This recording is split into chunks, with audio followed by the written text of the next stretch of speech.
Explore करना है, जैसे आपने ऑयल की खान दे दी किसी को, गैस का कोई खान ले ली या दे दी, वट एवर। टिम्बर के लिए हम क्या करते हैं, पूरे के पूरे हमारे जो ये फॉरेस्ट होते हैं किसी का, वो दे देता है।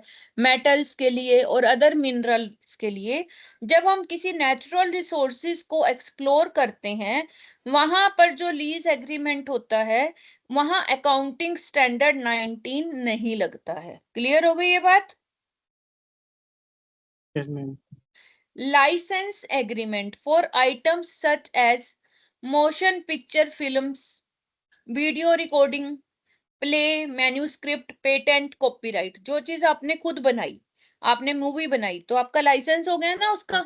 कोई और तो नहीं उसको अपने नाम से, कोई और प्रोडक्शन तो अपने नाम से उसको इशू नहीं कर सकता ना, है ना? Yes ma'am. हाँ जी, बोलो, कुछ बोलना किसी ने? No ma'am. इसके अलावा आपने कोई वीडियो रिकॉर्डिंग बनाई, आजकल एल्बम बनाते हैं बहुत सारे सिंगर, प्ले बनाते हैं, मैन्युस्क्रिप्ट्स लिखते हैं, बुक्स वगैरह, पेटेंट होता है आपका, कॉपीराइट्स होता है, इन सब के लिए लाइसेंस मिलता है। और जहां पर लाइसेंस एग्रीमेंट आ जाता है वहां पर लीज एग्रीमेंट नहीं लगेगा। होती इसमें भी रॉयल्टी है, आपने रॉयल्टी के चैप्टर में पढ़ा होगा, अगर कोई ऑथर बुक लिखता है तो उसको रॉयल्टी मिलती है, पर उसमें हमारा लीज का अकाउंटिंग स्टैंडर्ड 19 नहीं लगेगा। इसके अलावा lease agreements to use land, क्योंकि वो एग्रीकल्चर में आ जाती है, वहां पर भी आपका लीज एग्रीमेंट नहीं लगेगा। तो 3 जगह आ गई जहां पर आपका लीज एग्रीमेंट नहीं लगता है, यानी कि अकाउंटिंग स्टैंडर्ड 19 नहीं लगता है, एप्लीकेबल नहीं है। एक नेचुरल रिसोर्सेज, दूसरा जहां पर लाइसेंस चाहिए होता है, और तीसरा लैंड। ये बात याद हो गई आप सबको? Yes ma'am. अब आता है आपकी इंपॉर्टेंट डेफिनेशंस जो स्टैंडर्ड में बताई गई हैं। पहली डेफिनेशन है lease. Lease is an agreement whereby lessor convey to the lessee in return for payment of series of payments the right to use the asset for agreed period of time. या तो वो इकट्ठी payment कर देता है, या series of payment मतलब continue, ज्यादातर कंटिन्यू पेमेंट होती हैं, मंथली, एनुअली, जैसे भी उनका आपस में डिसाइड होता है। तो उसके बदले लेसी को एक राइट मिल जाता है लेसर की एसेट यूज करने का for a period of time, agreed period, जहां पर उनका एग्रीमेंट होता है। ये तो हो गई लीज। ये छोटी छोटी डेफिनेशंस आपकी एक एक दो दो नंबर में भी आ सकती हैं, एमसीक्यू में भी आ सकती हैं।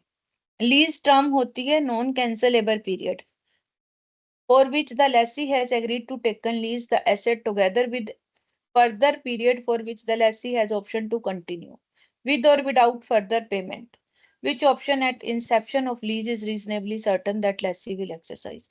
अब यहाँ ध्यान से एक एक वर्ड मैं समझाऊंगी आपको, अपनी बत्तियां खोल के सुनो ताकि आपको याद हो जाए।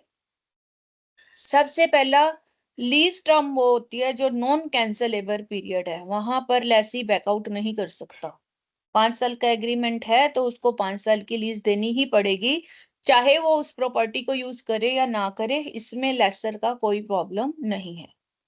ठीक है, पहली बात समझ आ गई? Yes ma'am. अब लेसी ने एग्रीमेंट कर लिया कि मैं इतने पीरियड के लिए यूज करूंगा, ठीक है, together with further period for which lessee has option. अब ऑप्शन है लेसी के पास कि आप मान लो आपने किसी की प्रॉपर्टी ली लीज पे, या आपने अपनी दी 5-10 साल के लिए, उसके बाद जो यूज कर रहा है ना लेसी, उसके पास ऑप्शन है कि वो उसको कंटिन्यू भी कर सकता है और नहीं भी कर सकता। नॉन कैंसलेबल पीरियड तो वो हो गया, जो एग्रीड पीरियड है वो खत्म हो गया। उसके बाद उसकी ऑप्शन है कि वो फर्दर कंटिन्यू करे या ना करे। अब करे, अगर करे तो विद और विदाउट फर्दर पेमेंट। ऐसा भी नहीं है कि जरूरी है कि अगर फर्दर कंटिन्यू करेगा तो उसको आगे पेमेंट्स देनी पड़ेंगी। तो ये भी एमसीक्यू बनता है आपको, क्योंकि जब बच्चे सोचेंगे नॉर्मल, अगर उसने नहीं पढ़ा होगा बच्चे ने, वो नॉर्मल सोचेगा तो वो सोचेगा कि विदाउट पेमेंट कैसे कंटिन्यू हो सकता है। पर आप जैसे बच्चे जिन्होंने पढ़ा होगा उनको पता है कि विद और विदाउट फर्दर पेमेंट दोनों तरह से कंटिन्यू हो सकती है लीज डीड। समझ आ गई? After non cancellation period, agreed period के बाद। क्लियर होगी ये बात? Yes ma'am. Yes ma'am. With option at inception of lease, it is reasonably certain that lessee will exercise। ठीक है, reasonably certain मतलब ऑप्शन है उसके पास लेकिन वो अगर एक्सरसाइज करेगा उस ऑप्शन की तो उसकी मर्जी है, नहीं करेगा तो नहीं मर्जी, कोई जबरदस्ती थोड़ी ना है कि उसके बाद भी वो कंटिन्यू करे ही करे। क्लियर? Yes, ma'am. अब आता है next, residual value of leased asset is the estimated fair value of asset at the end of lease term. देखो, आपकी 10 साल की टर्म है, 10 साल के बाद जो आपकी एसेट है जो लेसी यूज कर रहा है उसकी एस्टिमेटेड फेयर वैल्यू क्या होगी, ये वर्ड याद कर लो, आगे आएगी इसकी कैलकुलेशन भी। एस्टिमेटेड फेयर वैल्यू, ठीक है, कब? At the end of the lease period. Clear? Lease term, lease period नहीं बोलना, लीज टर्म बोलना है। क्लियर? Yes, ma'am. और लीज टर्म क्या है? जो नॉन कैंसलेबल पीरियड था, एग्रीड पीरियड जिसको हम बोल सकते हैं। अब आता है guaranteed residual value. Residual value तो हो गई, ठीक है। गारंटीड रेजिडुअल वैल्यू क्या होती है? दोनों में फर्क है, ध्यान से सुनना। In the case of Lesi, that part of the residual value which is guaranteed by the lessee or by a party on behalf of lessee. In the case of lessor, the part of residual value which is guaranteed by or on the behalf of lessee or by the independent third party. देखिए, आपने किसी की asset को लिया, ठीक है, आप उसको यूज कर रहे हो, कोई मशीन है, कोई कार है, कैब वालों ने ले ली लीज पे, या कोई घर ले लिया आपने अपना गेस्ट हाउस बनाने के लिए, किसी कंपनी ने घर ले लिया, उसकी रेजिडुअल वैल्यू क्या होती है? मान लो मशीन ले लो, चलो घर तो फिर भी अप्रिशिएट हो जाता है कि इतनी वैल्यू तो रहेगी ही रहेगी at the end of the lease term. अगर इससे कम इसकी वैल्यू होती है, यानी आपने कोई नुकसान पहुंचाया प्रॉपर्टी को, then you will pay the same. आई बात समझ? Yes, हाँ? ma'am. तो अगर estimated fair value guaranteed residual value से कम आती है तो लेसी रिस्पॉन्सिबल होगा लेसर को पेमेंट देने के लिए, या जिसने उसकी गारंटी दी थी थर्ड पार्टी ने लेसी के बिहाफ पे, चाहे बैंक ने दी हो चाहे किसी और फर्म ने दी हो, तो वो रिस्पॉन्सिबल होगा पेमेंट करने के लिए लेसर को। समझ आ गया आपको ये बात? Yes, ma'am. Yes, ma'am. तो ये होती है आपकी गारंटीड रेजिडुअल वैल्यू। आगे होती है unguaranteed residual value. It is the difference between residual value and guaranteed residual value. जो आपकी रेजिडुअल वैल्यू फेयर वैल्यू आएगी एस्टिमेटेड, वो और गारंटीड दोनों के डिफरेंस को हम क्या बोलेंगे? Unguaranteed residual value. क्लियर हो गई? Yes, ma'am. आगे आते हैं ग्रोस इन्वेस्टमेंट। ग्रोस इन्वेस्टमेंट क्या है? Minimum lease payment from stand point of lessor and any unguaranteed residual value according to the lessor. देखो, ग्रोस इन्वेस्टमेंट क्या है? एक तो आपने लीज पेमेंट जो देनी है, मिनिमम लीज पेमेंट लेसर को, ठीक है, वो आपकी इन्वेस्टमेंट होगी। दे रहे हो ना आप यूज करने के लिए एसेट, और जब हम किसी चीज को यूज करने के लिए पैसा देते हैं तो एक तरह से हमारी इन्वेस्टमेंट ही है वो, Yes, ma'am. ठीक है। प्लस अनगारंटीड अगर रेजिडुअल वैल्यू हमें देनी पड़ती है तो, अभी जो हमने ऊपर पढ़ी कि अनगारंटीड रेजिडुअल वैल्यू अगर ज्यादा आती है तो हमें उसको देना पड़ेगा, तो ये हमारी इन्वेस्टमेंट आ जाएगी। दोनों चीजों को ऐड करना है, ग्रोस इन्वेस्टमेंट, ये आपका छोटा क्वेश्चन बनता है, याद रख लेना। Interest rate implicit in lease. When lessor give an asset on lease, particularly on finance lease, the total amount which is receives over the lease period by giving the asset on lease include the elements of interest plus payment. अब जब आप किसी को lease पे कोई चीज देते हो तो जब वापस पैसे इंस्टॉलमेंट में मिलते हैं, ज्यादातर फाइनेंस लीज वही होती है जब हम कोई चीज इंस्टॉलमेंट पे लेते हैं। आपने एक हाउस लिया, हाउस की गवर्नमेंट आपको बैंक ये कहता है कि 20 साल का आपका लोन बनता है जी, हर महीने आपको 50-60 हजार रुपए देने पड़ेंगे। अब जो 50 या 60 हजार रुपए आप दे रहे हो बैंक को, उसमें दो दो चीजें एलिमेंट्स होती हैं, एक आपका प्रिंसिपल और दूसरा इंटरेस्ट, ठीक है ये चीज। Yes, ma'am. तो the rate at which the interest amount is calculated by simply called the implicit rate. अब ये तो नहीं है ना कि एक महीने इंस्टॉलमेंट 60,000 की बन रही है, दूसरे महीने 70,000 की, तीसरे महीने 50,000 की। हर महीने ही आपकी इंस्टॉलमेंट तो 50,000 की फिक्स हो जाती है ना बैंक के साथ। Yes, ma'am. तो उसके अंदर आपका जुड़ा होता है इंटरेस्ट, इम्प्लिसिट होता है वो, इसीलिए इम्प्लिसिट वर्ड बोला गया है कि हर 50,000 में इंटरेस्ट अलग होगा, प्रिंसिपल अलग होगा। More accurately it can be expressed as under, इसको किस तरह से हम एक्सप्रेस कर सकते हैं, it is the discount rate at which fair value of lease asset at the inception of lease is calculated. यानी कि जो इंटरेस्ट रेट इम्प्लिसिट होता है उसके अंदर, वो हमारा डिस्काउंट रेट होता है जिसपे हम उसकी प्रेजेंट वैल्यू निकालते हैं। प्रेजेंट वैल्यू में क्या आता है, minimum lease payment plus any unguaranteed residual value. अब आगे आता है fair value. It is the amount for which an asset could be exchange or a liability settled between knowledgeable willing parties in the arms length transaction. अभी हमने पढ़ा था estimated fair value लेनी है हमने at the end of the period. तो fair value क्या होती है, जिसको हम एक्सचेंज कर सकते हैं, दैट कुड बी एक्सचेंज्ड, और liability settled between knowledgeable. Knowledgeable क्या है, जिसको पता है भाई हाँ ये चीज कितने की है, और विलिंग भी है वो लेने के लिए। ऐसे नहीं कि मैंने अपने दोस्त से पूछ लिया, अपने फ्रेंड से, भाई ये एसेट कितने की है, लिखवा के साइन करा के दे दिया, अब पता नहीं वो विलिंग भी है कि नहीं, वो तो मेरी फेवर में वैसे ही लिख देगा। तो फेयर वैल्यू वही है जो नॉलेजेबल पर्सन विलिंग है उसके लिए पे करने के लिए। अब आता है इकोनॉमिक वैल्यू। इकोनॉमिक वैल्यू क्या है, the period over which the asset is expected to be economically usable by one or more users. ठीक है, जो आपकी एसेट है, जरूरी नहीं है कि जो रेजिडुअल वैल्यू हम at the end of the economic life लिखते हैं, बट इकोनॉमिक लाइफ वो होती है जब तक वो हमें बेनिफिट दे रही है, चाहे वो लेसर को देती है, चाहे वो लेसी को, चाहे थर्ड पार्टी को। मान लो एक मैंने गाड़ी खरीदी और मैं उसको ओला कंपनी को दे देती हूँ लीज पे, कि आपकी कैब चलती है, आप मेरी गाड़ी को ले लो लीज पे। उन्होंने ले लिया मेरे से, 5 साल मेरे को ठीक रहा, उसके बाद मेरी उनके साथ मेरे को कहीं दूसरे से अच्छी ऑप्शन आ गई, मैंने उससे उनसे गाड़ी वापस लेके इन ड्राइव को दे दी।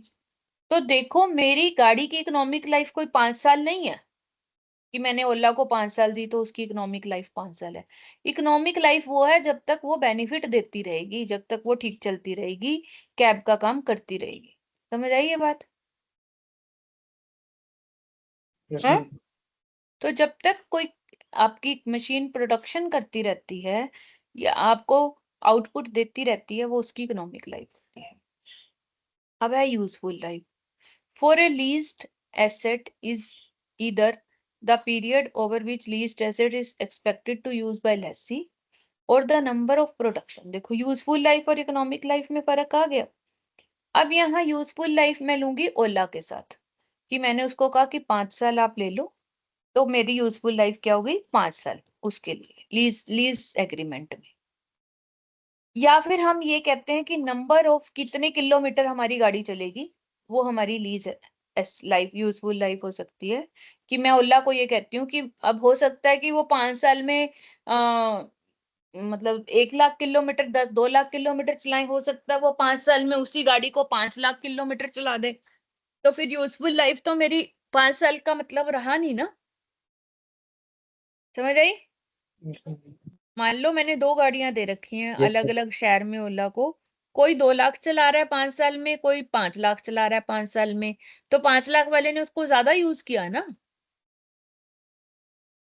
तो वहां पर Yeah. आता है नंबर ऑफ प्रोडक्शंस, कितने आपने उससे प्रोड्यूस किए। तो 2 तरह से हम यूजफुल लाइफ निकाल सकते हैं। अगर तो आपकी एसेट जो है वो प्रोडक्शन बेस्ड है, तो फिर आप नंबर ऑफ यूनिट्स प्रोड्यूस्ड, या जैसे मैंने कार का एग्जांपल दिया, नंबर किलोमीटर ड्राइवन के हिसाब से आप ले सकते हो। और अगर आपकी एसेट ऐसी है कि उससे कोई फर्क नहीं पड़ता है कितना भी कुछ कोई आए कोई जाए, जैसे बिल्डिंग है, तो फिर वहां पीरियड को यूज कर सकते हो। ठीक है, क्लियर होगी ये चीज? हाँ। Yes, ma'am. अब आते हैं contingent rent. Contingent rent is the portion of lease payment that is not fixed in amount but based on the factor other than just the passage of time, percentage of sales, amount of usage and price indices। जैसे मान लो मैंने ओला के साथ fix कर लिया कि मुझे आपने हर महीने 20,000 30,000 या कुछ भी मेरे को देने हैं इस गाड़ी के, बाकी तुम जो कमाओ तुम्हारा है। बाद में क्या हुआ कि मैंने देखा कि ये तो बहुत ज्यादा चला रहे हैं यार, मेरे को तो उम्मीद थी ये 50,000 किलोमीटर चलाएंगे एक महीने में, इन्होंने तो 1 लाख किलोमीटर चला दी। तो मैं क्या करूंगी, उसको बाद में उनको बोलूंगी कि नहीं, मुझे तो आप किलोमीटर के हिसाब से परसेंटेज पे दो, कितने किलोमीटर चलाओगे उसमें आप कितना किराया ले रहे हो, 16 रुपया पर किलोमीटर आप ले रहे हो, उसका 5% 10% मुझे दो। तो परसेंटेज ऑफ सेल पे आ गए हम। हम्म। Yes, ma'am. तो फिर Yes, ये ma'am. कंटिंजेंट रेंट हो गए, या हम उसको बोलते हैं अमाउंट ऑफ यूसेज, वही बात आ गई वो भी। ठीक है, कि आप ज्यादा यूज कर रहे हो तो मुझे भी ज्यादा दो। प्राइस इंडिसेस, रेट बढ़ गया, आपने तो जी अपना रेंट जो है 16 से 20 कर दिया या 10 से 16 कर दिया, तो मेरा भी बढ़ाओ आप। जब आप रेम्यूनरेशन ज्यादा ले रहे हो अपने टूरिस्ट से या जिसको भी आप सर्विसेज दे रहे हो, तो मेरा भी बढ़ाओ, गाड़ी तो मेरी है। समझ Yes, आई? ma'am. रेट बढ़ रहा है ना, समझ आई आपको ये बात? Yes, ma'am. Yes, तो ma'am. जो ये डिफरेंस होता है that portion is called contingent rent. अब आता है minimum lease payment. Minimum lease payment क्या होती है? जो देनी ही देनी है। लेसर के लिए होता है total lease rent paid by the Lesi over the lease term. Lease term में मान लो 5 साल की लीज टर्म है, जितनी टोटल रेंट की पेमेंट वो करेगा लेसी लेसर को, वो हमारी मिनिमम लीज पेमेंट में ऐड हो जाएगी, plus any guaranteed residual value, अगर कोई गारंटी दी हुई है वो ऐड कर देंगे हम, माइनस कंटिंजेंट रेंट, अगर कुछ हमने माइनस किया है, यानी कि कुछ देना पड़ रहा है हमें, दोनों तरफ से हो सकता है। कंटिंजेंट रेंट में ये भी हो सकता है कि ऑपोजिट पार्टी कहे कि हमारी सेल कम हो रही है या हमारे टूरिस्ट बहुत कम है, तो हमें कम भी करना पड़ सकता है, परसेंटेज ऑफ सेल में कम में भी जा सकते हैं। या वो कोई पेट्रोल का रेट बहुत बढ़ गया जी, हम तो अपना किराया नहीं बढ़ा सक रहे, तो प्लस भी हो सकता है माइनस भी हो सकता है कंटिंजेंट रेंट। तो फिलहाल इसने माइनस किया है, minus cost of service and tax to be paid by or reimbursed to lessor, plus residual value guaranteed by third party. तो ये फॉर्मूला आपको एज इट इज याद कर लेना है दोनों का, लेसर का भी और लेसी का भी। ये आपसे पूछा जा सकता है एमसीक्यू में। लेसी के लिए क्या है? Total lease rent to be paid by lessee over the lease term, any residual guarantee for lessee, minus contingent rent, minus cost of service reimburse to the lessor. सिर्फ इसमें प्लस क्या नहीं हुआ, residual value of guaranteed by third party, वो नहीं add हुआ, बाकी same है। अब है अनअर्न्ड फाइनेंस इनकम। क्या है? Is the difference between the gross investment in the lease. अभी हमने ऊपर ग्रोस इन्वेस्टमेंट निकाली थी दो चीजों को ऐड करके। Yes, ma'am. Yes, ma'am. ठीक है, आपने जितना पैसा खर्च किया लीज पे, बी क्या है? The present value of the minimum lease payment, जितनी आपने लीज पेमेंट की under finance lease from the stand point of view lessor, any unguaranteed residual value occurring to the lessor at the interest rate implicit in the lease। तो इन दोनों का difference जो है आपका, वो आपका अनअर्न्ड फाइनेंस इनकम आ जाएगी। क्लियर है? अब आता है आगे आपका net investment. Net investment in the lease is the gross investment in the lease less unearned finance income. Gross investment में से अनअर्न्ड फाइनेंस इनकम लेस कर दोगे तो नेट इन्वेस्टमेंट आ जाएगी। The lessee's incremental borrowing rate of interest is the rate of interest the lessee would have to pay on the similar lease, or if that is not determinable, the rate that at inception of the lease the lessee would incur to borrow over a similar term and with the similar security the fund necessary to purchase the asset।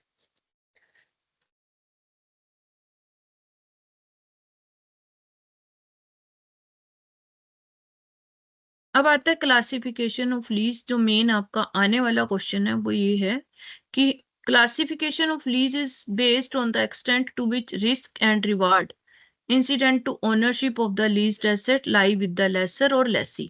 देखो, मैंने आपको शुरू में कहा था कि आपकी lease की क्लासिफिकेशन का बेस क्या होगा। आपने ये देखना है कि रिस्क किसका है और रिवार्ड किसका है और ओनरशिप किसकी है, लेसर की या लेसी की। रिस्क, रिवार्ड एंड ओनरशिप, 3 चीजें हैं जो आपको देखनी है। उसके बेस पे ही आप डिसाइड करोगे कि लीज किस तरह की है। देखिए, रिस्क में क्या आता है। Risk include the possibility of loss from idle capacity और टेक्नोलॉजिकल ऑब्सोलेंस। जैसे मान लो आपने कोई मशीन ली और वो खाली पड़ी रही, किसी भी वजह से स्ट्राइक हो गई या वर्कर नहीं मिले या मटेरियल नहीं मिला, उसका लॉस कौन बियर करेगा, लेसर करेगा या लेसी करेगा। अगर तो वो कहता है लेसर की, हाँ ठीक है मैंने तो तुम्हें दे दिया, तुम्हारी मर्जी है।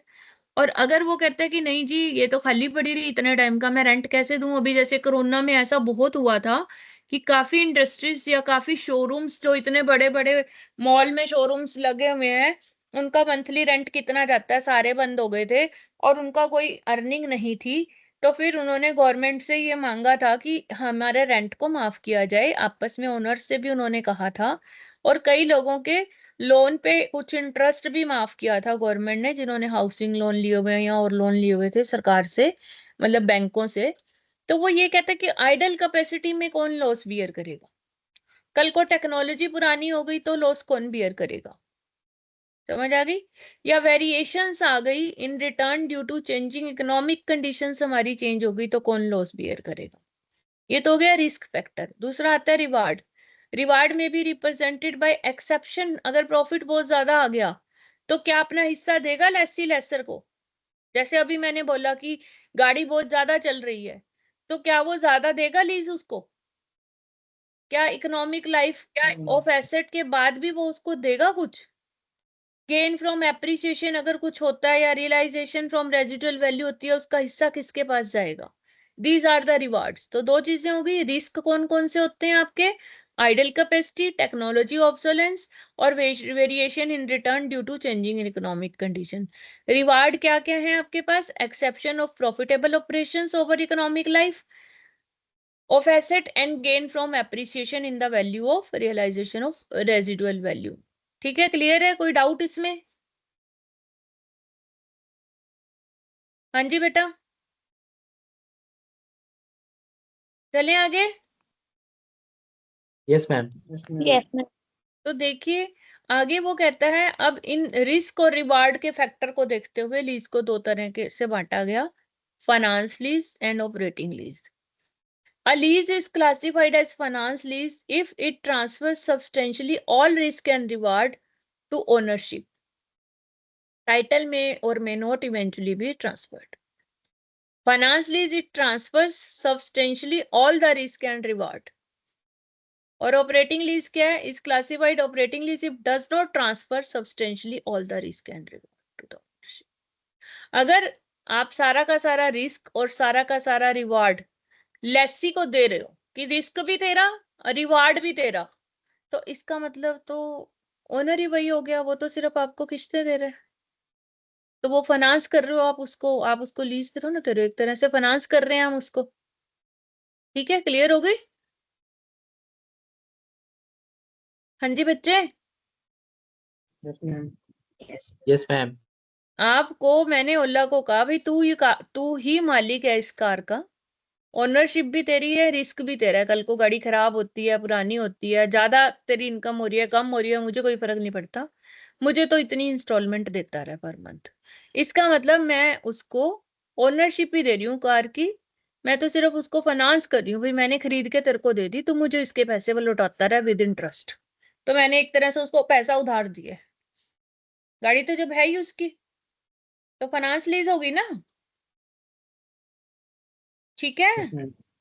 और Yes, ऑपरेटिंग ma'am. लीज क्या है कि मैंने ना रिस्क दिए कि कल को कोई नुकसान होगा मैं अपने आप ठीक करूंगी, और ज्यादा सेल होगी या ज्यादा तुम इससे ज्यादा किलोमीटर से ज्यादा चलाओगे तो मैं एक्स्ट्रा पेमेंट भी लूंगी आपसे।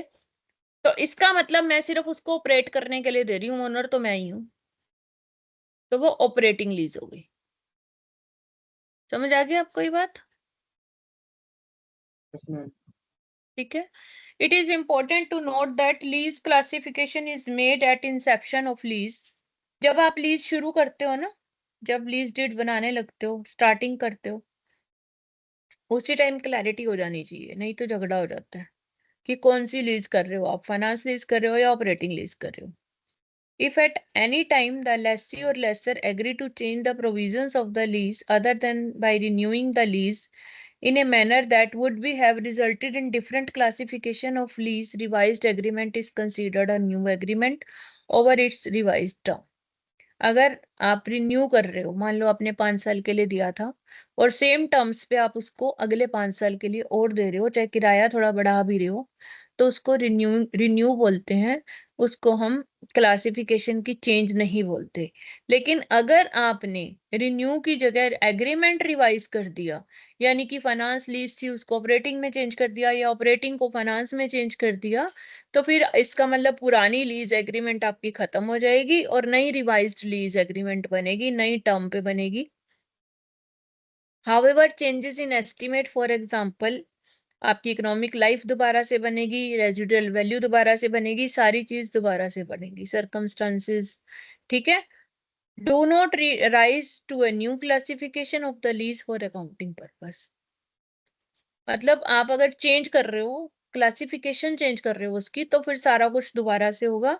अगर वैसे ही रिन्यू कर रहे हो तो कोई बात नहीं, फिर तो रिन्यू तो हो ही जाता है। क्लियर?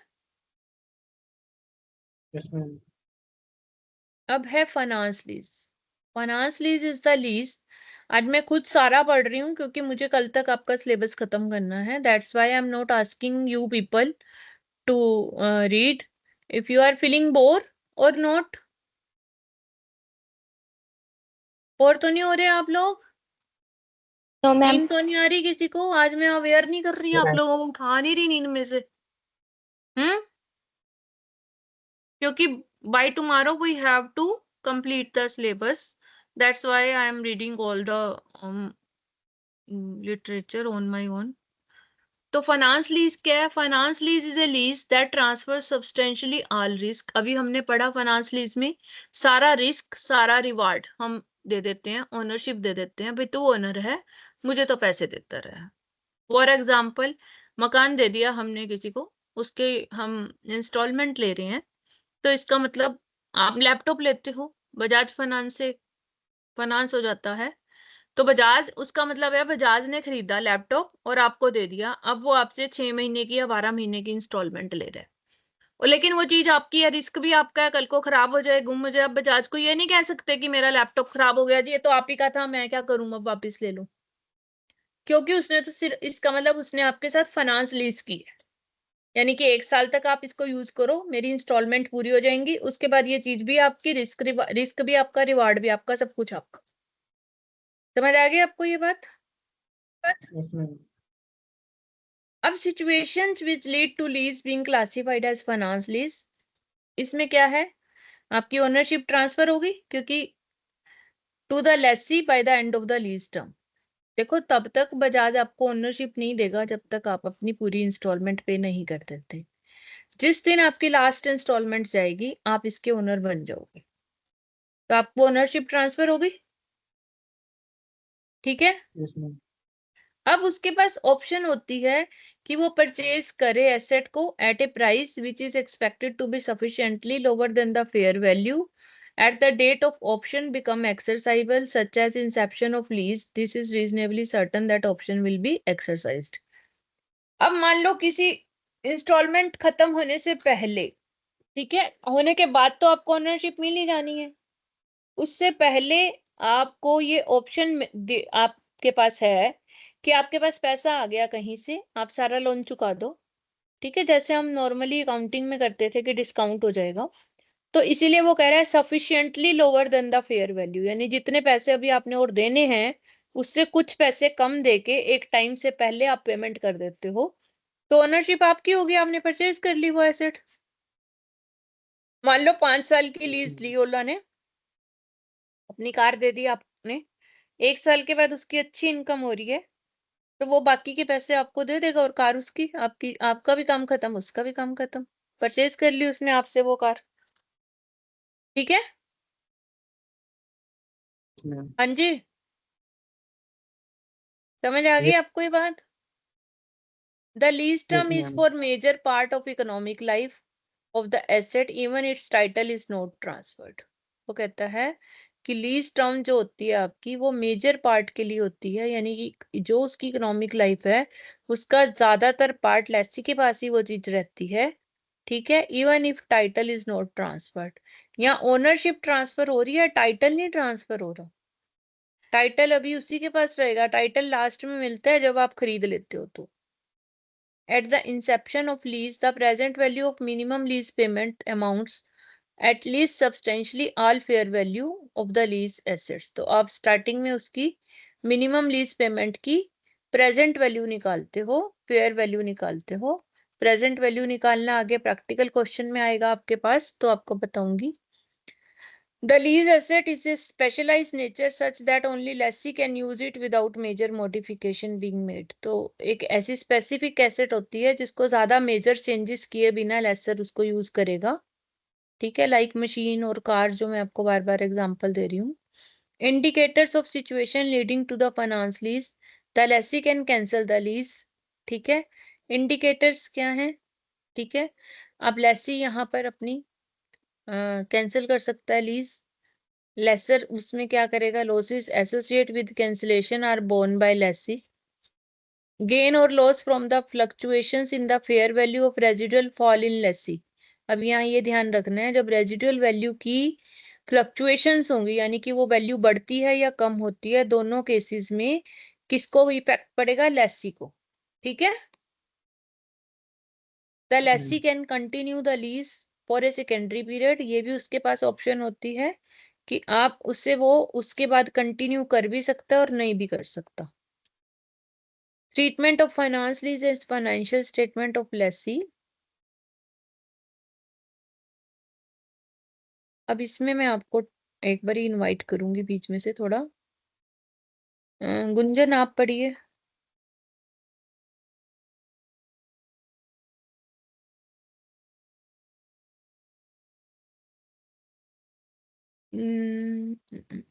गुंजन नहीं है, निशु हाँ जी मैम। पढ़ो बेटा गुंजन। हाँ जी ma'am. Treatment of finance lease in financial statement of lessee. As it is already mentioned that legally the ownership of leased asset remains with lessor, but risk and reward of leased asset is transferred to lessee. Therefore, the substance of transaction is lessee becomes the owner. Hence, the transactions are recorded by substance, not by their legal form. Leased asset as well as liability for lease should be recognized at the lower of. Ma'am एक point रह गया आपको। Fair value of the leased asset at the inception of lease or present value of minimum lease payment from the lessee point of view, whichever is low. Apportionment of lease payment. Each lease payment is apportioned between finance charge and principal amount. Principal amount is reduced from the outstanding liability. Finance charge is allocated over the lease term in such a manner that it would produce a constant rate of return on the remaining principal balance. The lessee in its book should charge a depreciation on finance lease asset as per accounting AS 10. Initial direct cost for financial lease is included in asset under lease accounting for finance lease in the books of lessor. The substance of finance lease is that the lessor sells leased asset to lessee. Therefore, the lessor should recognize asset given under finance lease as receivable at an amount equal to net investment in the lease and corresponding credit to sale of asset. Net investment is equal to Nishu आप पढ़िए आगे। Okay, ma'am. Net investment is equal to gross investment minus unearned finance income. Gross investment is equal to minimum lease payment from lessor point of view plus ungranted residual value. Unearned finance income is equal to gross investment minus present value of gross investment. Recognition of finance income. The lessor income based on a pattern reflecting constant periodic return on the net investment outstanding in respect of the finance lease. In simple words, interest finance income will be recognized in proportion to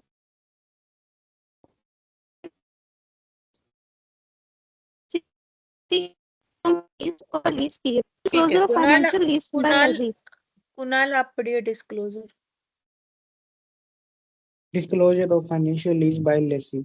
The lessee should, in addition to the requirement of condition retain property, plant, and equipment, make the following disclosures for finance lease. Asset acquired under finance lease as segregated from the asset owned. For each class of asset, the net carrying amount at the balance sheet date. A reconciliation between the total of minimum lessee payments at the balance sheet date and their present value. In addition, an enterprise should disclose the total of the minimum lease payment at balance sheet date and their present value for each of the following periods. First, not later than 1 year. Second, later than 1 year and not less than 5 years. Third, later than 5 years. Contingent rent recognized as expense in the statement of profit and loss for the period. The total of a future minimum sublease payments expected to be received under non-cancellation subleases at the balance sheet. A general description of the lessee significant leasing arrangement including but not limited to the following. First, the basis on which contingent rent payments are determined. Second, the existence of terms of renewal or purchase options and and escalation clause. and escalation clauses. Third, restriction imposed by lease arrangement, such as those concerning dividend, additional debts, and further leasings, provided that a small and medium-sized company, as defined in notification, may not comply with the paragraphs C, E, and F. Disclosure of financial Kunal disclosure of financial sorry lease. Sumit आप पढ़ो आगे. The lessor should make the following disclosure for finance lease: a reconciliation between the total gross investment in the lease at the balance sheet date and the present value of minimum lease payment receivable at the balance sheet date. In addition, an enterprise should disclose the total gross investment in the lease and the present value of a minimum lease payment receivable at the balance sheet date for each of the following periods. First, later than 1 year. Second, later than 1 year, not later than 5 year. Third, later than 5 year. B. Unearned finance income. C. The unguaranteed residual value accruing to the benefit of the lessor. D. The accumulated provision for uncollectible minimum lease payment receivable. D. Accumulated provision for E. Contingent rent recognized in the statement of profit and loss for the period. F. A general description of a significant leasing arrangement of the lessor. And D.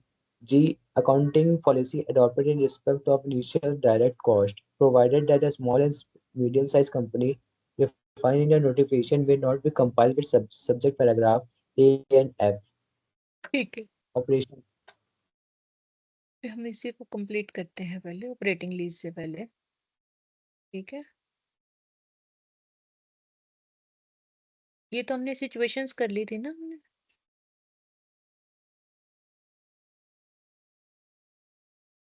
Indicators भी कर लिए थे. Indicators the situation leading to finance lease. Lessee कभी भी cancel कर सकता है, ये हमने पढ़ लिया था. Gains or loss in residual value lessee हो गया था. Treatment in finance lease in financial statement of lessee. देखिए फाइनेंस लीज को अब लेसी अपनी बुक्स में कैसे दिखाएगा, अपनी फाइनेंशियल स्टेटमेंट में. फाइनेंशियल स्टेटमेंट हमारी दो होती हैं, प्रॉफिट एंड लॉस और balance sheet. As it is already mentioned कि लीगली ओनरशिप जो है वो रिमेन्स विद द लेसर रहती है. लीगल ओनर लेसर ही रहेगा. बट रिस्क एंड रिवार्ड जो है हमने ट्रांसफर कर दिए लेसी को। फाइनेंस लीज में हम रिस्क एंड रिवार्ड दोनों ट्रांसफर कर देते हैं लेसी को, जबकि लीगल ओनर जो है वो लेसर ही रहेगा। Therefore, the substance of transaction is lessee becomes the owner. Hence, the transactions are recorded by substance, not by their legal form. दो चीजें होती हैं, एक substance of transaction है, एक legal है। अगर legally हम देखें तो owner है lesser, लेकिन अगर हम substance of transaction से देखें तो owner है हमारा lessee। तो हम अकाउंटिंग के लिए ये बात आप याद रख लेना, आपका एमसीक्यू बन रहा है और ये आने वाला है कि सब्सटेंस ऑफ ट्रांजैक्शन से ओनर कौन है? फाइनेंस लीज में हमारा लेसी है, और लीगल ओनर कौन है? लेसर है। समझ आ गई आपको ये बात? Yes ma'am. और अकाउंटिंग में हम सब्सटेंस ऑफ ट्रांजैक्शन को लेते हैं, लीगल को नहीं लेते। इसीलिए हम लेसी की बुक्स में इस तरह से एंट्री करेंगे कि जैसे ये उसकी एसेट है, क्योंकि वो ओनर हो गया ना इस हिसाब से, तो रिस्क और रिवार्ड दोनों को ट्रांसफर हो गए उसको। बात Yes, समझ ma'am. आई आपको ये बात? Yes ma'am. तो Yes, हम ma'am. ये मान के चलेंगे कि वो ओनर है। तो leased asset as well as liability for lease should be recognised. तो अब हम दोनों चीजें रिकॉग्नाइज करेंगे, एक तो एसेट और एक लाइबिलिटी जो उसने पेमेंट करनी है लेसर को। दो चीज, अब एक तरह से आप ये मान लो कि वो एसेट खरीद रहा है लेसर से, अकाउंटिंग के पॉइंट ऑफ व्यू से। किस बेस पे? सब्सटेंस ऑफ ट्रांजैक्शन के बेस पे, लीगल बेस पे नहीं। समझ आ गई आपको ये बात? Yes, ma'am. अब हमने देखना है कि उस एसेट की इंसेप्शन होती है स्टार्टिंग पॉइंट। जब लीज स्टार्ट हो रही है, जब एग्रीमेंट हो रहा है, उस टाइम पे उसकी फेयर वैल्यू क्या है, और उस फेयर वैल्यू से ही लेसी अपनी बुक्स में एंट्री करेगा। फिर हम देखेंगे उसकी present value of minimum lease payment, जितनी उसने पेमेंट करनी है मिनिमम, हमने जो डिसाइड किया हुआ आपस में, उन सब की प्रेजेंट वैल्यू देखेंगे। तो दोनों में से जो लोअर होगा, फेयर वैल्यू ऑन इंसेप्शन, याद रख लो ये बातें, और जो उसने पेमेंटें करनी है उसकी प्रेजेंट वैल्यू, दोनों में से जो लोअर होगा उसी वैल्यू को वो अपनी एसेट मानेगा। And apportionment of lease payment, each lease payment is apportioned. अब देखो, आपने अपनी लीज पेमेंट को अपॉर्शन्ड करना है। एक मिनट,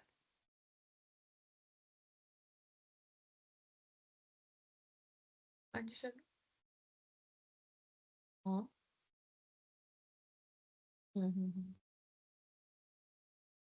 हाँ ठीक है। तो देखो, अपॉर्शनमेंट क्या होती है? जैसे आपने जो इंस्टॉलमेंट दी, उसको मैंने अभी आपको बोला था दो हिस्सों में बांटना है।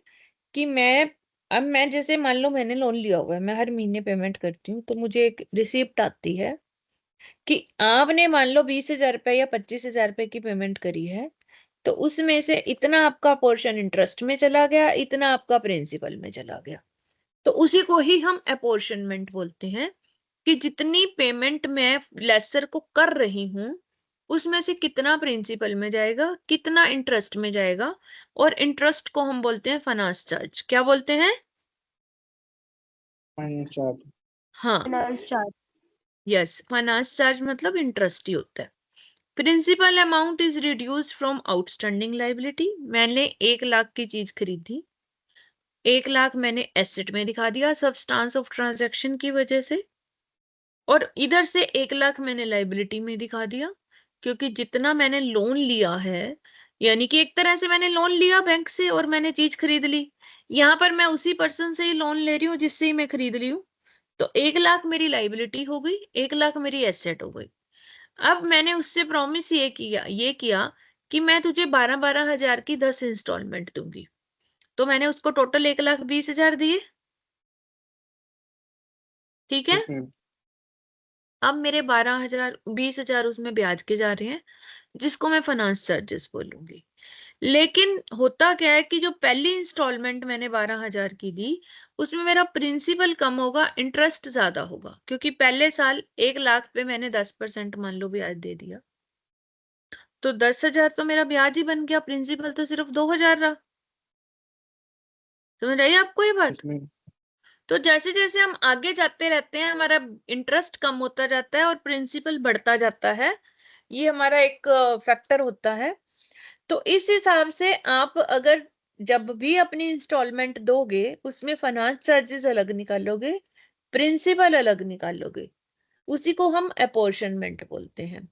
प्रिंसिपल अमाउंट को आप रिड्यूस करोगे लाइबिलिटी से कि इतने की आपने लाइबिलिटी दे दी। फाइनेंस चार्जेस आप प्रॉफिट एंड लॉस में लेके जाओगे जैसे आपका खर्चा होता है। समझ आ गया आपको? Yes, ma'am. ठीक है। और जो नॉर्मल आपकी एसेट है उस पर आप डेप्रिसिएशन लगा दोगे। The lessee in its books should charge depreciation on finance as per accounting standard 10। बात समझ आ गई? इमेजिन करो एसेट्स में आपने 1 लाख लिख दिया, लाइबिलिटी में 1 लाख लिख दिया, 12,000 की इंस्टॉलमेंट दी, चलो मान लो 3,000 उसमें प्रिंसिपल था, 9,000 इंटरेस्ट था, तो लाइबिलिटी में से आपने 3,000 माइनस कर दिए। Yes, ma'am. ठीक है।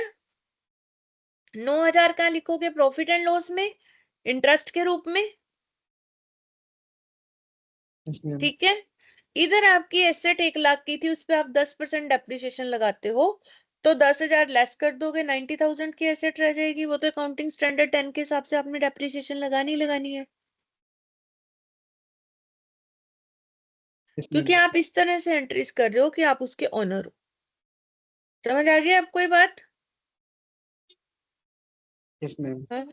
Initial direct Yes, ma'am. Cost, initial direct cost for financial lease included in asset. अब देखो, हमने एक चीज पढ़ी थी कि जब हम मशीन खरीदते हैं उसको लाने का फ्रेट और उसको इंस्टॉलेशन का खर्चा, इंस्टॉलेशन तक का सारा खर्चा हम उसकी कॉस्ट में ऐड करते हैं कि नहीं करते? हाँ जी। Yes, ma'am. तो जब आपने फाइनेंस लीज पे कोई एसेट खरीदी, वहां पर भी जो आपने इनिशियल खर्चा किया उसको लाने पे, फ्रेट पे, उसको इंस्टॉल करवाने पे, वो सारा खर्चा उसकी कॉस्ट में ऐड हो जाएगा, एसेट की वैल्यू में ऐड हो जाएगा। ठीक है, क्लियर हो गया? Yes, Yes, ma'am. ma'am. ये तो था लेसी की बुक्स। Yes, ma'am. अब आते हैं लेसर की बुक्स में। लेसर की बुक्स में क्या है? अब जब वो परचेज मान रहे हैं तो ये सेल मानेगा, सिंपल सी बात है। ये क्या मानेगा? सब्सटेंस ऑफ फाइनेंस में Sale. ये क्या मानेगा कि ये सेल कर रहा है अपनी एसेट को, लेसी को उधार पे दे रहा है। Yes, ma'am. ठीक है। तो ये एसेट को क्या मानेगा? रिसीवेबल में रख देगा, जो 1 लाख की चीज दी, 1 लाख के डेटर बना दिए। ठीक है, समझ आ गई? Yes, और ma'am. उसको अपनी क्रेडिट सेल मान Yes, लेगा, ma'am. अपने क्रेडिट सेल मान लेगा उस चीज को अपनी। अब नेट इन्वेस्टमेंट क्या है? Gross investment minus unearned finance income, हमने ऊपर पढ़ लिया था। ग्रोस इन्वेस्टमेंट भी पढ़ लिया था, minimum lease payment plus unguaranteed residual value. Unguaranteed residual value क्या है? Gross investment minus present value of gross investment. Unrecognised financial income, recognised financial income क्या है? अब जो इसको फाइनेंस, जो वो अपना खर्चा मान रहा था 9,000 रुपए फाइनेंस चार्जेस यानी इंटरेस्ट, वो लेसर क्या मानेगा? अपनी इनकम मानेगा। Yes, ma'am. तो lessor should recognize the finance income based on pattern reflecting constant periodic return on the net investment outstanding in respect of finance lease. In simple words, interest or finance income will be recognized in the portion to outstanding balance receivable from lease over lease period. ठीक है, तो interest को हमने बांट दिया उस period में, जितने पीरियड में हमारी लीज है, और उतना ही इंटरेस्ट हम हर साल अपने प्रॉफिट एंड लॉस में अपनी इनकम रिकॉग्नाइज करते रहेंगे। अब आता है डिस्क्लोजर। अब डिस्क्लोजर नॉर्मल है, जैसे हम नॉर्मल डिस्क्लोजर करते हैं। लेसी अपनी बुक्स में दिखाएगा कि अकाउंटिंग स्टैंडर्ड 10 के हिसाब से प्रॉपर्टी प्लांट एंड इक्विपमेंट में, क्योंकि उसने उसको अपनी एसेट मान लिया। ये बात समझ आ गई? Yes, ma'am. तो अपने अकाउंटिंग स्टैंडर्ड 10 में प्रॉपर्टी प्लांट एंड इक्विपमेंट आता है, हमने पढ़ा था। उसमें क्या क्या आपकी जो डिस्क्लोजर की रिक्वायरमेंट्स थी वही सारी यहाँ आएंगी। मुझे नहीं लगता कि मुझे रिपीट करनी चाहिए, क्योंकि हमने अकाउंटिंग स्टैंडर्ड 10 पहले पढ़ लिया है। याद है हमने पहले अकाउंटिंग स्टैंडर्ड खत्म Yes, किए, ma'am. वही सारी इसमें आएंगी। इसी तरह लेसर है, लेसर की क्या डिस्क्लोजर्स होंगी,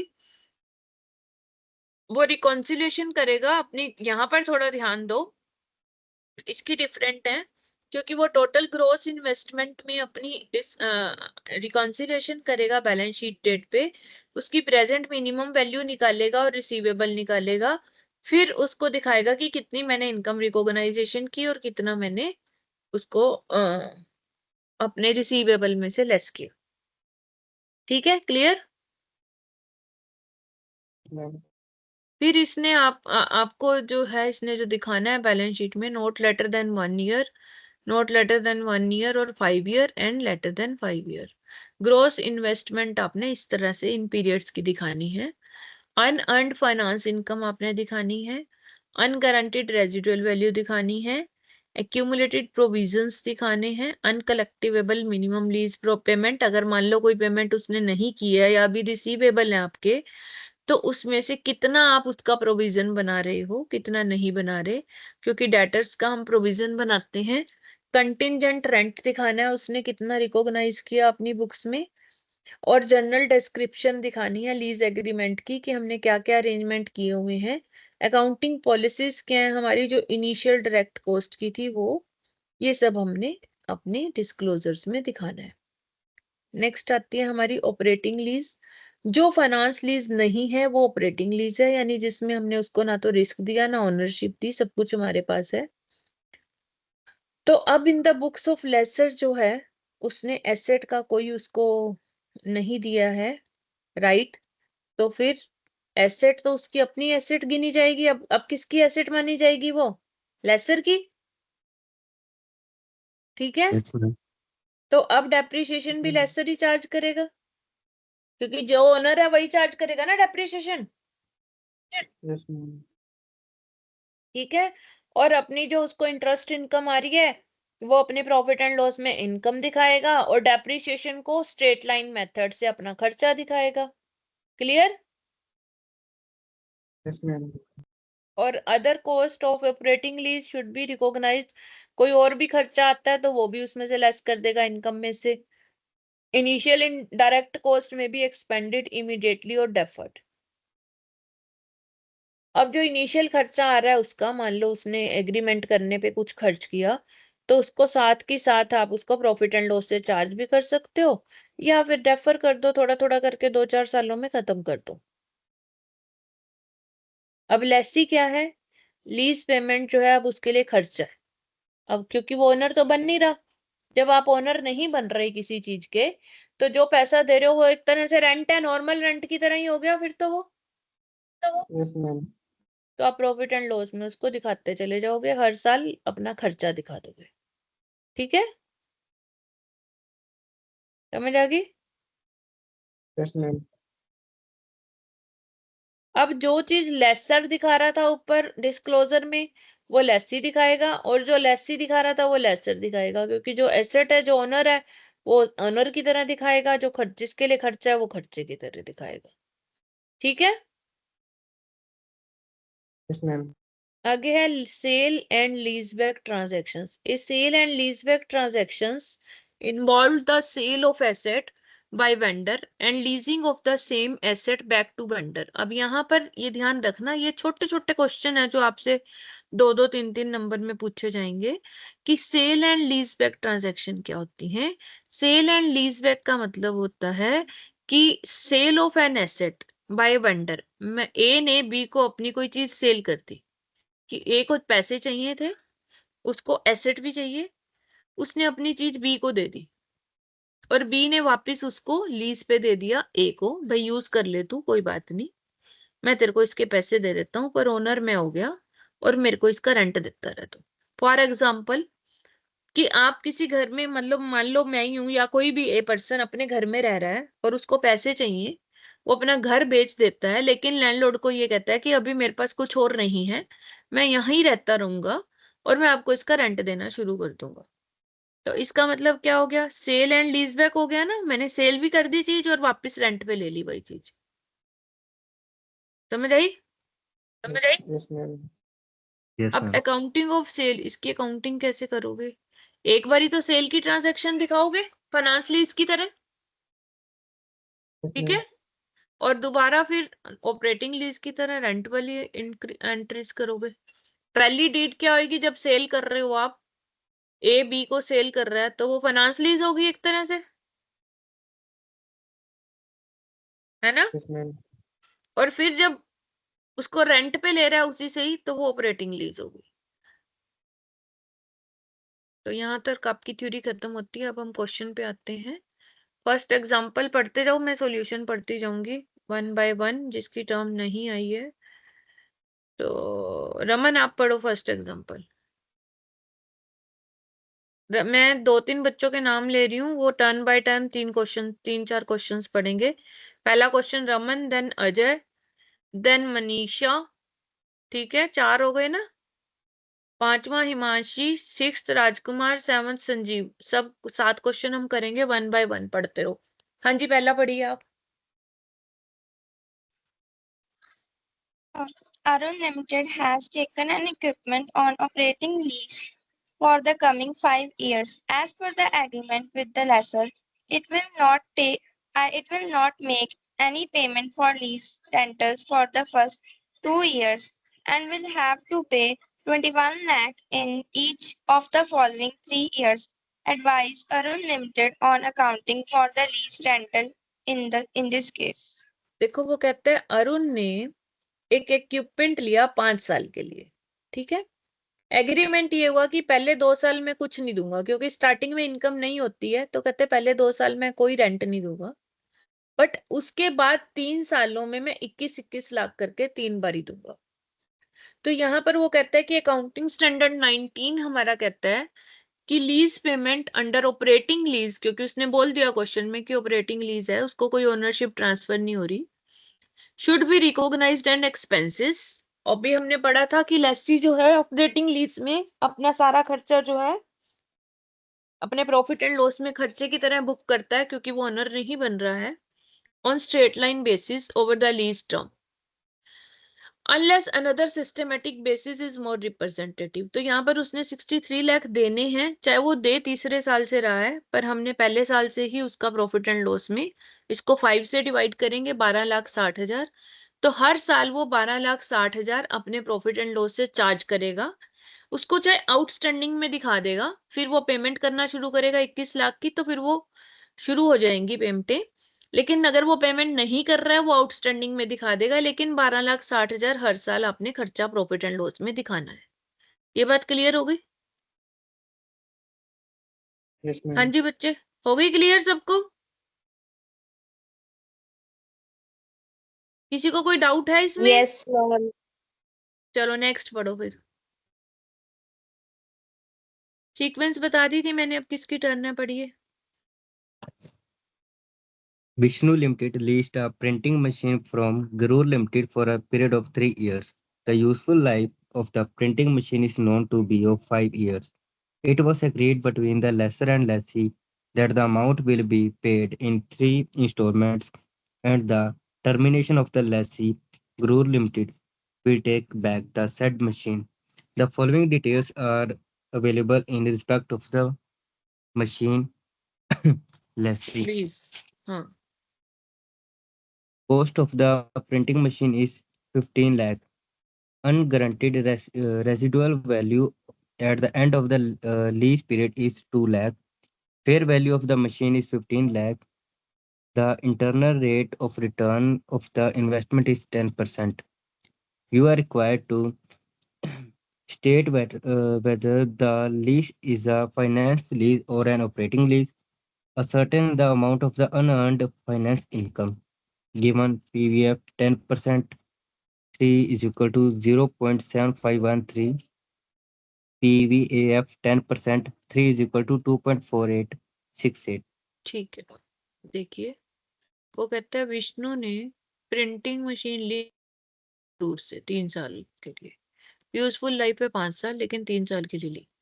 3 साल के बाद उसने इंस्टॉलमेंट दी, और 3 साल के बाद गरूर वापस ले लेता है उसको। तो इसका मतलब क्या हुआ? ये ऑपरेटिंग लीज हो गई, पहली बात तो होगी क्लियर। Yes, ma'am. अब इसकी कॉस्ट दी हुई है आपको 15 लाख है, फेयर वैल्यू भी 15 लाख है, अनगारंटेड रेजिडुअल वैल्यू है 2 लाख, गारंटेड रेजिडुअल वैल्यू कुछ दी नहीं उसने, इंटरनल रेट ऑफ रिटर्न 10% है।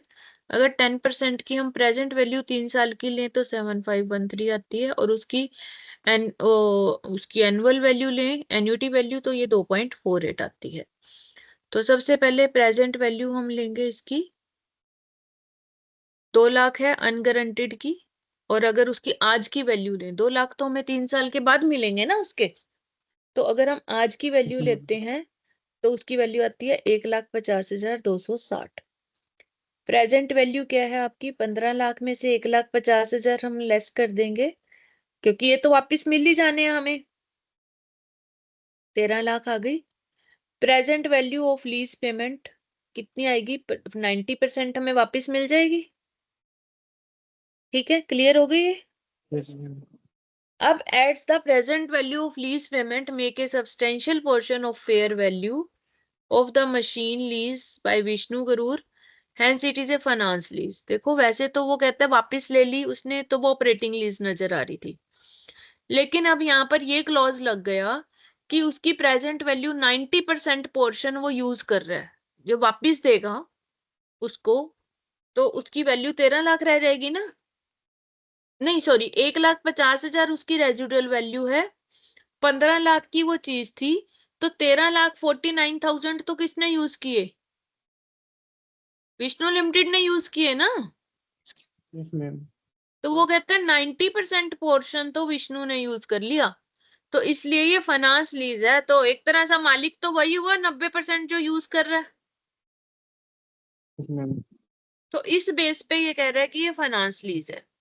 एनुअल लीज पेमेंट्स क्या है आपकी, देखो 13,49,740 आपने उसको देने हैं, क्योंकि 15 लाख का आपने लिया था, 1,50,260 की वैल्यू आप वापस दे दोगे उसको, तो 13,49,740 आपने उसको देने हैं। अगर हम उसकी प्रेजेंट वैल्यू फैक्टर 3 ईयर का देखें, एन्युटी फैक्टर 248 आता है, इससे हम डिवाइड करें तो एनुअल वैल्यू अप्रोक्सीमेट आती है 2,42,000 की, तो इतने पैसे उसने पर एनम उसको देने हैं 3 साल तक। 3 साल तक वो 5,42,762 रुपए देगा, प्लस 2 लाख की वो एंड में वैल्यू भी वापस करेगा जो अनगारंटेड रेजिडुअल वैल्यू है, तो ग्रोस इन्वेस्टमेंट आपकी 18,28,286 की आ गई। ये बात क्लियर हो गई। Yes, ma'am. अब वो कहता है अनअर्न्ड फाइनेंस इनकम क्या है, आप 18,88,286 रुपए की इन्वेस्टमेंट कर रहे हो, उसमें से कॉस्ट है उसकी 15 लाख की, तो अनअर्न्ड फाइनेंस इनकम कितनी हो गई, 3,28,286 की। क्लियर हो गया ये। Yes, ma'am. नेक्स्ट पढ़िए, किसकी टर्न है।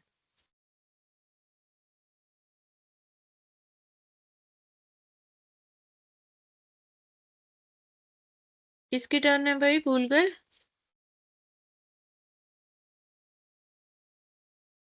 अजय, अजय आपकी आ गई टर्न।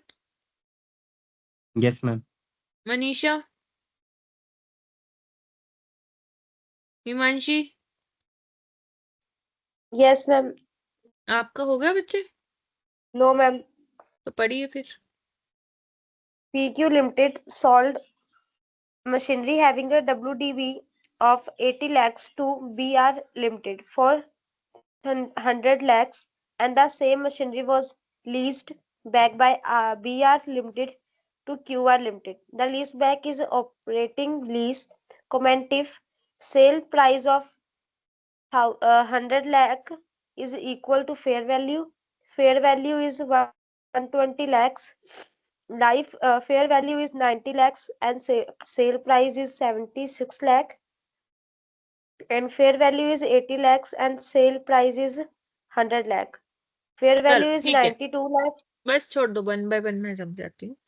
पहले इस क्वेश्चन को समझो, ये वही है आपकी सेल एंड बैक लीज वाली, लीज बैक ऑप्शन है। पीक्यू लिमिटेड ने अपनी रिटर्न डाउन वैल्यू थी उसकी 80 लाख की, वो मशीन बेच दी बीआर को 100 लाख की, 100 लाख की, 20 लाख उसने कमा लिए, और फिर उसी को लीज पे वापस ले लिया उससे। ठीक है, और लीज है ऑपरेटिंग लीज। तो अब वो कहता है कि सेल प्राइस 100 लाख और फेयर वैल्यू भी 100 लाख। तो आपने कमेंट देना है इसमें। यहाँ पर सेल प्राइस आपने 100 लाख ली, फेयर वैल्यू भी 100 लाख है। तो अब जो 20 लाख का उसका प्रॉफिट हो रहा है वो इमीडिएटली उसको रिकॉग्नाइज कर लेगा अपनी बुक्स में। ये इस बात को समझो, आपने 80 लाख की चीज 100 लाख में बेच दी, तो 20 लाख आपको प्रॉफिट हो गया उसका। Yes, ठीक है, ma'am. क्योंकि अब तो आप यूज करने का रेंट दे रहे हो ना। मान लो आपने अपनी अपनी एसेट बेच दी, बाद में आप ले रहे हो ऑपरेटिंग लीज पे ले रहे हो, वो तो रेंट हो गया एक तरह से। क्लियर हो गया? Yes, ma'am. Yes, Yes, ma'am. ma'am. अब आपने उसकी फेयर वैल्यू 120 लाख की थी। भाई फेयर वैल्यू जितने की भी हो, आपने तो 20 लाख ही प्रॉफिट कमाया है ना। 120 की है तो आप क्या करोगे उसका? आपको तो 20 ही मिले हैं ना। आपकी वैल्यू बुक्स में 80 लाख थी, आपने 100 लाख की दी है, तो आपको तो 20 लाख ही मिले ना वापस। Yes, ma'am. अब अगला देखो, जब तक यहां तक तो ठीक है। आगे वो कह रहा है फेयर वैल्यू 90 लाख है और आपने बेची है 76 लाख। देखो फेयर वैल्यू का आपने क्या करना है, जब आपकी 80 लाख की चीज थी, आपने 76 लाख की बेची है, तो आपको 4 लाख का लॉस हो गया। Yes, ma'am. तो फिर आप लॉस को रिकॉग्नाइज करोगे, इमीडिएटली रिकॉग्नाइज। Yes, ma'am. ठीक है। अब आप आगे देखो, if not compensated by future lease payment otherwise it can be deferred and amortise the loss. अगर आपको लगता है कि बाद में हमें वो थोड़ी रिलैक्सेशन दे देगा पेमेंट में, उसमें लीज में, तो आप 4 लाख को रख सकते हो, उसमें से राइट ऑफ कर सकते हो, नहीं तो फिर साथ के साथ राइट ऑफ कर दो। अब अगली चीज है फेयर वैल्यू 80 लाख की है, आपकी बुक वैल्यू भी 80 लाख की है, आप बेच रहे हो 100 लाख की। ठीक है, अब देखते हैं ये क्या कहता है। फेयर वैल्यू 80 लाख की है, सेल प्राइस भी 100 लाख का है। अब आपने 20 लाख का प्रॉफिट कमा लिया। ठीक है, अब इसको आप डेफर कर दो। ठीक है, क्यों डेफर कर दो आप? क्योंकि आपने फेयर वैल्यू से 20 लाख ज्यादा ले लिया, तो आप जो उसको रेंट दोगे उसमें से आप उसको राइट ऑफ कर सकते हो, अमोर्टाइज कर सकते हो। समझ आई आपको बात? आपकी बुक वैल्यू भी 80 लाख की थी और उसकी एक्चुअल मार्केट वैल्यू भी 80 लाख ही है। ठीक है, अब आपने 100 लाख की बेच दी, यानी मार्केट वैल्यू से ज्यादा ले दिया आपने उससे। तो अब आप उसको अगर मार्केट वैल्यू से ज्यादा लेते हो, तो आप उसको प्रॉफिट रिकॉग्नाइज मत करो, उसको आप रख लो अपनी बुक्स में, डेफर्ड प्रॉफिट्स में रख लो। और फिर जब आप उसको लीज पेमेंट करोगे 2 लाख 4 लाख, उसी में से लेस करते रहो। आप प्रॉफिट एंड लॉस में अपनी खर्चा मत दिखाना तब। ये बात समझ आई आपको? ये आपके अकाउंटिंग Yes, स्टैंडर्ड ma'am. के हिसाब से कह रहे हैं। ठीक है, मतलब अब नेक्स्ट में देखो, आपकी फेयर वैल्यू 92 लाख है, सेल प्राइस 100 है, आपकी बुक वैल्यू है 80 लाख, तो फेयर वैल्यू आपकी बुक वैल्यू से 12 लाख ज्यादा है। इस 12 लाख को तो आप इमीडिएटली रिकॉग्नाइज कर लो, यानी फेयर वैल्यू तक की प्राइस को आप रिकॉग्नाइज कर सकते हो। फेयर वैल्यू से ज्यादा अगर आप प्रॉफिट ले रहे हो, तो उसको आप एमोर्टाइज करने के लिए रख दो अपनी बुक्स में, उसको आप इमीडिएट रिकॉग्नाइज मत करो। ये बात समझ आई आपको? Yes, ma'am. अगर आपकी फेयर वैल्यू ही ज्यादा है और आपने उतने पे ही बेची है, फेयर वैल्यू पे ही, तो आप इमीडिएटली अपना प्रॉफिट बुक कर लो, क्योंकि आपने फेयर वैल्यू पे चीज दिया, आपने कुछ गलत नहीं किया है। पर अगर आपने फेयर वैल्यू से ज्यादा में बेची है, तो जो फेयर वैल्यू से ज्यादा पेमेंट आपने ली है उसको अमोर्टाइज के लिए रख लो, डेफर्ड रेवेन्यू करके रख लो। और जो फेयर वैल्यू तक का प्रॉफिट है उसको आप इमीडिएटली अपनी बुक्स में प्रॉफिट रिकॉग्नाइज कर सकते हो। मैं बार बार ये चीज रिपीट कर रही हूँ, आप लोगों को ये बात समझ आ रही है या नहीं आ रही है? Yes, ma'am. अगर किसी को ये बात नहीं समझ आई है तो बोलिए। नेक्स्ट पढ़िए फोर्थ एग्जाम्पल, किसकी टर्न है? राजकुमार आप पढ़िए जल्दी से। SKF Limited has taken the assets on lease from PC Soft Limited. The following information is given below. Lease term 4 years. Fair value at inception of the lease term 16 lakh. Lease rent rupees 5 lakh per annum at the end of the year. Guaranteed residual value 1 lakh. Expected residual value rupees 3 lakh. Implicit interest rate 14.97%. Show the accounting in the books of leases. Taken the asset from lease the following information, 4 साल है। Fair value eight the Inception यानी starting में 16 लाख की थी। Rent है 5 लाख का, residual value है 1 लाख। तो प्रेजेंट वैल्यू जो है उसकी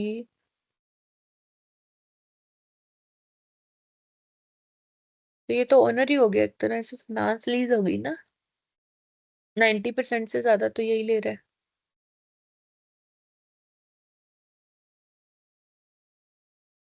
देखो आपने 5-5 लाख की उसको कितनी किश्तें देनी है?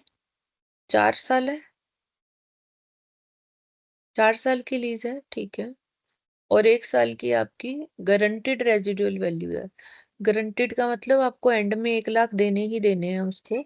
5 लाख लीज के पहले साल दिए, 5 लाख दूसरे साल, 5 लाख तीसरे साल, और चौथे लाख आपको 6 लाख देने हैं, जिसमें 1 लाख आपका इंक्लूड हो गया residual value. Rate of interest 14.97 के हिसाब से आप इसकी नेट प्रेजेंट वैल्यू देखोगे। नेट प्रेजेंट वैल्यू टेबल देखनी आती है आप लोगों को? हाँ जी No, बताओ। ma'am. बहुत टेस्टी है जो भी है तुम्हारे।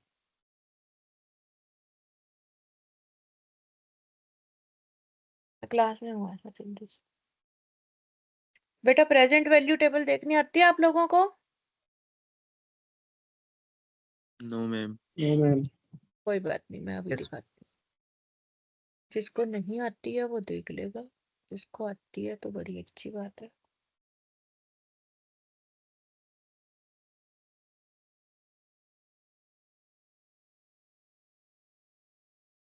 पेपर में अपनी लेके जाना लॉग बुक या प्रेजेंट वैल्यू टेबल, या फिर उनसे पहले ही मांग लेना, ये ना हो। आपकी तो इस बुक में मेरे को लगता है दे भी नहीं रखी ना प्रेजेंट वैल्यू टेबल। मैंने शेयर की थी Sanjeev PDF present value table की। Hello, Yes, ma'am. पहले आप लोगों के साथ मैंने शेयर की है प्रेजेंट वैल्यू टेबल, शेयर किया आप लोगों के साथ मैंने? No, ma'am. एक मिनट रुको, शायद मेरे पास पड़ी होगी।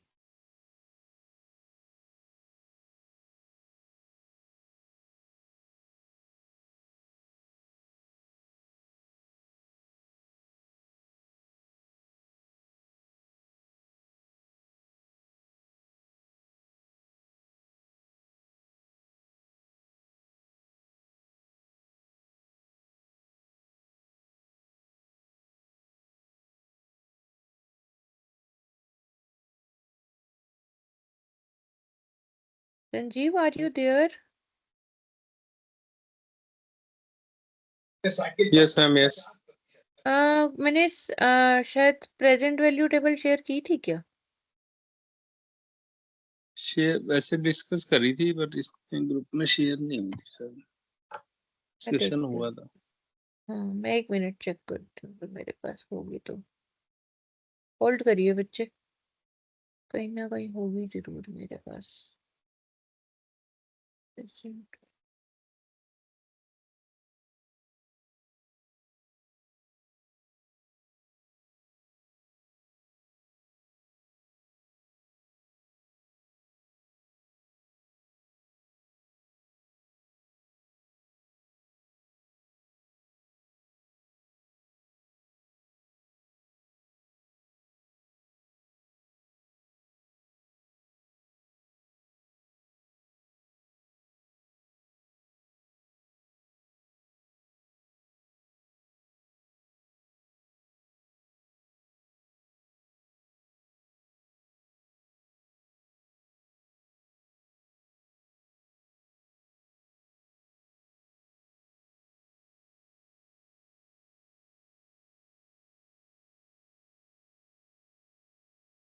आपको इसने क्वेश्चन में तो नहीं दे रखी ना वैल्यूज?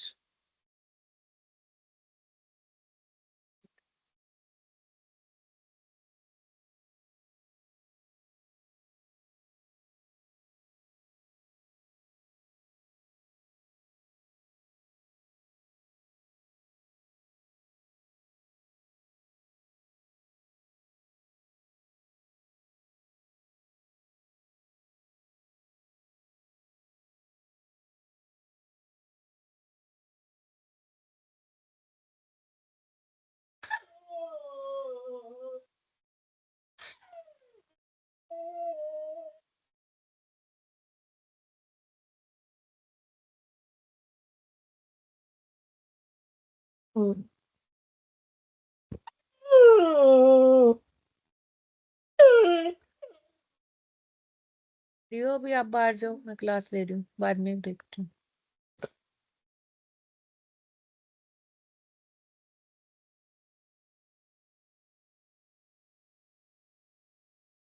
ये बेटा मैं ना अभी आप लोगों के साथ शेयर कर रही हूँ, ठीक है? ओपन तो मैंने कर ही ली।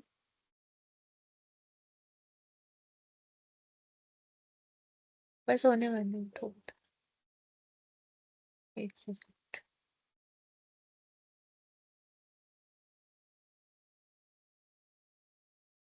आपके ग्रुप में शेयर कर रही हूँ, फिर यहाँ ओपन करके दिखाती हूँ।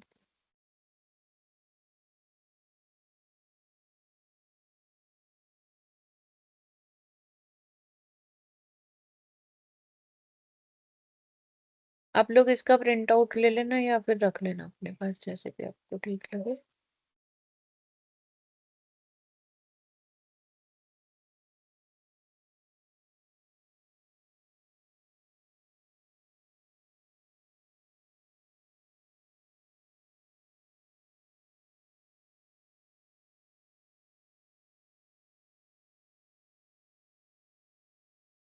देखिए अब शेयर हो रही है टेबल। Yes ma'am. अब यहाँ देखिए इसने परसेंटेज क्या दे रखी है हमें,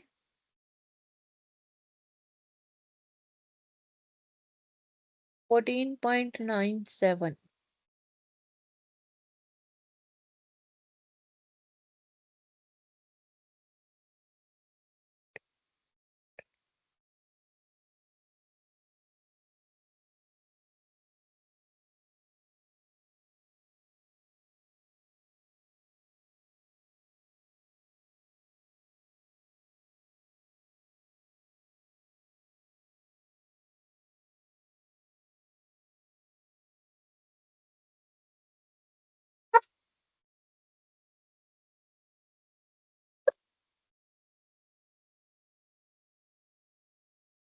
देखो बेटा ये 14% नजर आ रहा है आपको? Yes ma'am. 97 है ना, तो आप अप्रोक्सीमेट 15 ले सकते हो, इतना डीप जाने की जरूरत नहीं है। या तो पेपर में आपको वैल्यूज दी होंगी, 14.97 को आप 15 एज्यूम कर सकते हो। तो देखो 8.70, 7.56, 6.58 आ रही है आपको वैल्यू नजर? Yes, ma'am. तो ये आपकी फर्स्ट ईयर की, सेकेंड ईयर की, थर्ड ईयर की वैल्यू है। तो अप्रोक्सीमेट अगर आप देखो इसने यही दे रखी है वैल्यू, फोर्थ ईयर की 5.74। ठीक है, Yes, ma'am. Okay. Yes, ma'am. तो आपने इस तरह से टेबल में से वैल्यू देख के इसको इससे मल्टीप्लाई करना है, ये आपकी प्रेजेंट वैल्यू आ जाएगी सबकी। ठीक है, क्लियर हो रहा है ये? Yes, ma'am. अभी मैंने प्रेजेंट वैल्यू टेबल भी शेयर कर दी है। इन सब का आप टोटल करोगे तो ये आपकी प्रेजेंट वैल्यू आ गई। यानी कि जो पैसे प्रेजेंट वैल्यू का मतलब भी मैं बता देती हूँ कि मैं आपको आज 5 लाख मेरे पास हैं, उस 5 लाख की वैल्यू 1 साल के बाद जो है वो 4,34,000 रह जाएगी। इस रेट के हिसाब से अगर हमारा रेट चलता है, डिस्काउंटेड रेट या इन्फ्लेशन रेट या कुछ भी समझो, ये तो आप मानते हो ना कि पैसे की वैल्यू डे बाय डे कम हो जाती है।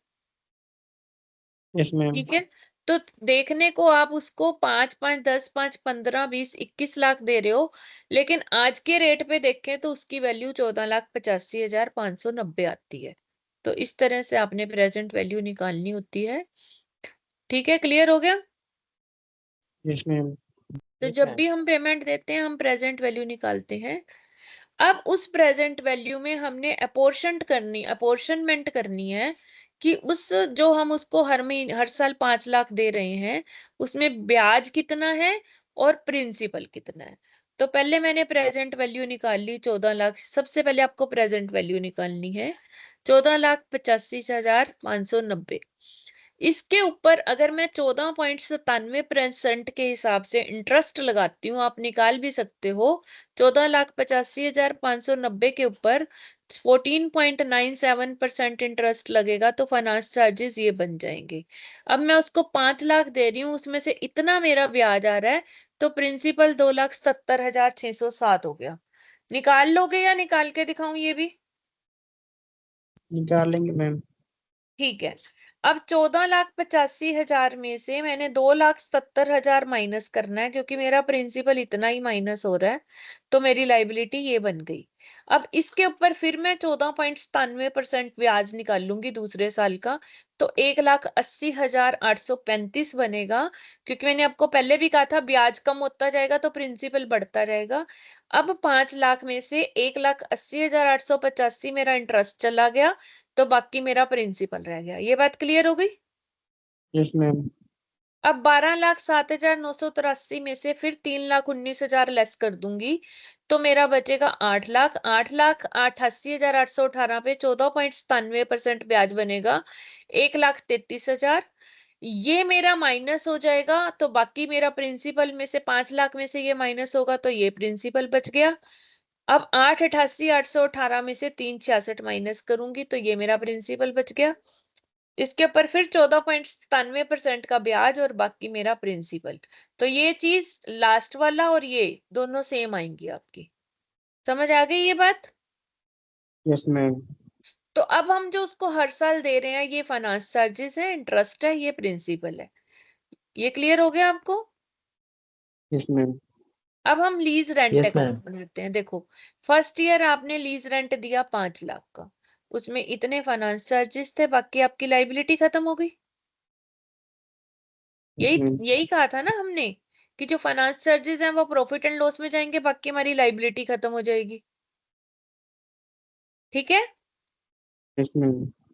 फिर आपने दूसरे साल 5 लाख दिए तो ये आपका जो फाइनेंस चार्जेस है वो उसमें डाल दो, बाकी लाइबिलिटी। इसी तरह से आपका ये चलता रहेगा, 4 सालों में आपका खत्म हो गया। Yes ma'am. अब लाइबिलिटी जो है आपकी उसका क्या करोगे? उसको जो आप लाइबिलिटी अकाउंट बनाओगे, आपने लीज रेंटल में से लाइबिलिटी यहाँ ट्रांसफर कर दी। ठीक है। एसेट्स थी आपकी 14,85,590 जो हमारी प्रेजेंट वैल्यू आई थी।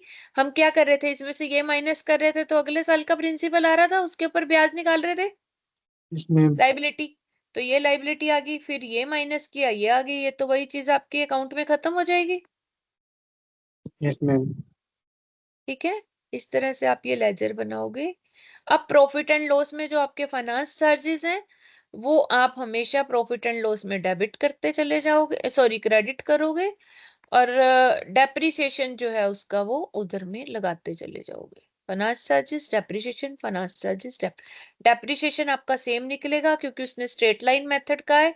तो 14,85,000 जो हमारा आया था इसको डिवाइड करेंगे हम, इसमें से वो रेजिडुअल वैल्यू माइनस करके फिर हम डेप्रिसिएशन निकालेंगे। देखो ये डेप्रिसिएशन चलता चला जाएगा और हमारा बाकी जो है बैलेंस शीट में पहले साल हमारा एसेट माइनस डेप्रिसिएशन, ये हमारा एसेट साइड में आएगा।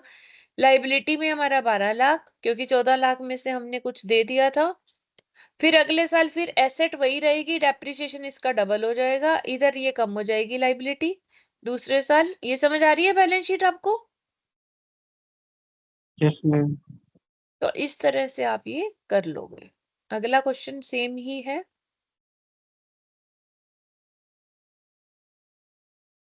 सिर्फ इसमें रेजिडुअल वैल्यू चेंज की है, सेम सेम सा ही आप कर लेना। ठीक है। Okay ma'am. अब आपका ये चैप्टर खत्म हो जाता है। आज आपके पास थोड़े से क्वेश्चन बचे हैं करने को, आप आज कर लीजिए, और कोई डाउट होगा तो हम कल एक और क्लास लगा लेंगे, अदरवाइज मेरी तरफ से आपका सिलेबस खत्म हो गया है। ठीक है बेटा। Yes, ma'am. मैम चलो, all the best to all of you. You should do this questions. कल अगर आप लोग कहेंगे मैं एक बारी लॉग इन कर लूंगी 7 o'clock. किसी का कोई डाउट होगा, कुछ शक कुछ होगा तो हम डिस्कस कर लेंगे. ठीक है?